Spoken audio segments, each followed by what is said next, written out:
अब्दुल हमीद नोमानी साहब, दूसरा मौलाना मौलवी मोहम्मद उस्मान साहब, तीसरा निहाल अहमद मौलवी मोहम्मद उस्मान और चौथा शेख रशीद साहब का जुलूस जनाजा। तारीख का ऐसा जुलूस जनाजा था, ऐसा जुलूस जनाजा मालेगांव की तारीख में हमने देखा है। बेपनाह अकीदत और मोहब्बत शेख रशीद के जुलूस जनाजा को देखकर नजर आई।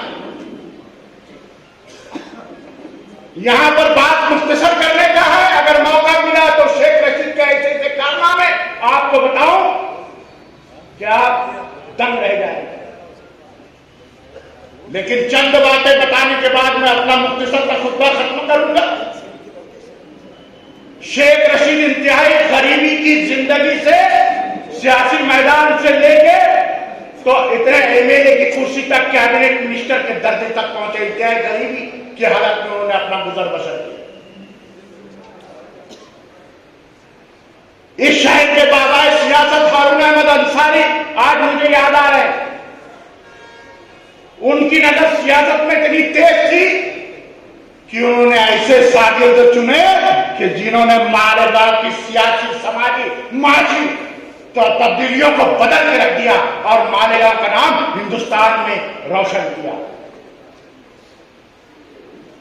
एक निहाल अहमद मौलवी उस्मान, दूसरे हाजी शब्बीर अहमद और तीसरे शेख रशीद जैसे शागिर्दों को हारून अंसारी ने सियासी मैदान में लाकर मालेगांव को ऊंच पर ले जाने का काम उन्होंने किया। मेरे दोस्तों,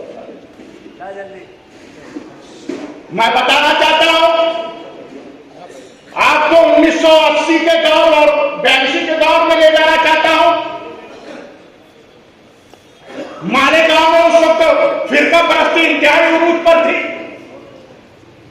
शब्बीर शेख सदर बल्दिया थे और हाउस चलाने में शब्बीर शेख को म्युनिसिपैलिटी का हाउस चलाने में बड़ी दिक्कत आती थी।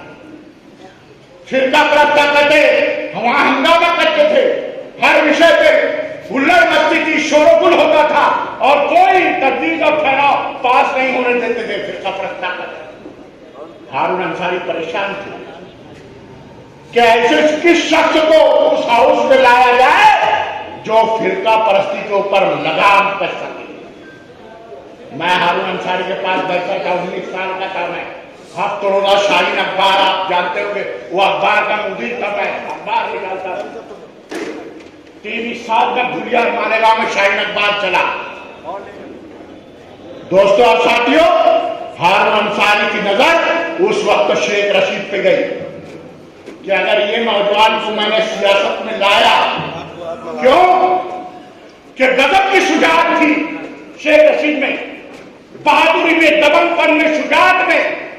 कोई फैसला लेने का झटपट लेकर उसको अमल करना, ये ताकत शेख रशीद में थी और इस बात को हारून अंसारी ने पहचाना और शेख रशीद को 1985 में कांग्रेस का टिकट देकर उनको म्युनिसिपल काउंसिलर बनाया। और शेख रशीद जब म्युनिसिपल काउंसिलर बन के हाउस में आए तो फिरका परस्तों को ऐसा उन्होंने शोरगुल करने वाले फिरका परस्तों की ऐसी तालीम दी कि फिरका परस्त उनसे डरने लगे और हाउस चलाने में हाजी शब्बीर अहमद को आसानियां पैदा हुई, आसानी से हर तजवीज पेश होने लगी, आसानी से सब उस पर हमारा और शुरू हो।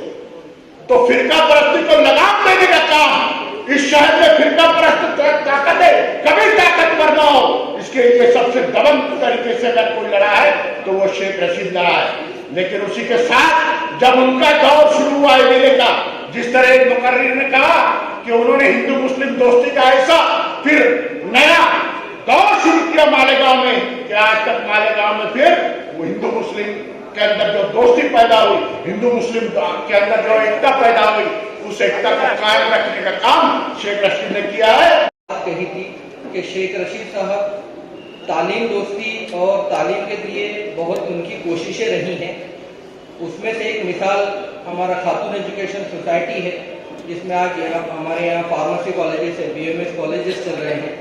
ये किसी न किसी दर्जे में शेख रशीद साहब की जो कोशिशों की वजह से, जो 2001 में डीएड कॉलेज की परमिशन रशीद साहब के जरिए से मिली मालेगांव में, उस वक्त डीएड कॉलेज की परमिशन मिलना बड़ा मुश्किल काम था, मगर साहब की मेहनत से और साहब की कोशिश से वो कॉलेज की परमिशन मिली। और आज आप लोग जो देखते हैं खातून एजुकेशन सोसाइटी को, उनकी ही कोशिशों और उनकी मदद का ही नतीजा है।